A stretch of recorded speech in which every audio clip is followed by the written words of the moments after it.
श्रीपादराजं शरणं प्रपद्ये। सद्गुरुनाथ परमपिता परमात्मा श्री गोपाल बाबा महाराज की जय। समर्थ सद्गुरु लेखमाला लेखक क्रमांक 99। मेरा बेटा कबीर आ गया। कर जोडून बोलती झाली, तूच माझी माऊली। हे पुण्य पुरुषा साऊली, करी आता या दुबळीवर।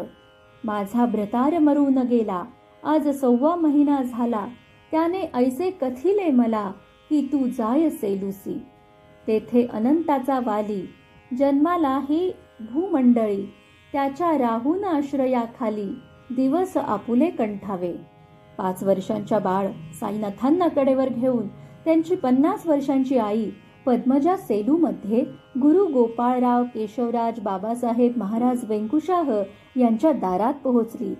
ती सांगू लागली की 6व्या महिन्यापूर्वी माझ्या पतीचे निधन झाले असून त्यांनी सांगितलं की सेलूमध्ये अनाथांचा नाथ आहे, त्याप्रमाणे मी बाळाला घेऊन तुमच्याकडे आली आहे। ते तिचे शब्द ऐकता महाराज हर्षले सर्वथा, म्हणती कबीराची माता आली कबीरा घेऊन। आसनावरून तात्काळ उठले, महाराज द्वारापाशी आले। दोही हाती कुरवाळिले त्या फकीर कांतेला आणि म्हणाले, आजवरी मी तुझी वाट पाहत होतो खरी। चाल घे मुलास कडेवरी, सदनी रहा स्वस्थ माझ्या। बाळ साईनाथांच्या आईचे बोलणे ऐकून गुरु गोपाळरावांना आनंद झाला।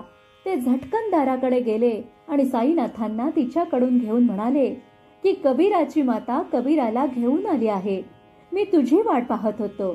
त्यांचे बाळ साईनाथांवर अमित प्रेम पाहून गुरूंच्या घरात साईनाथांबाबत द्वेष सुरू झाला। हिराचंद गोपालचंद कोठारे। दिगंबरा दिगंबरा श्रीपाद वल्लभ दिगंबरा।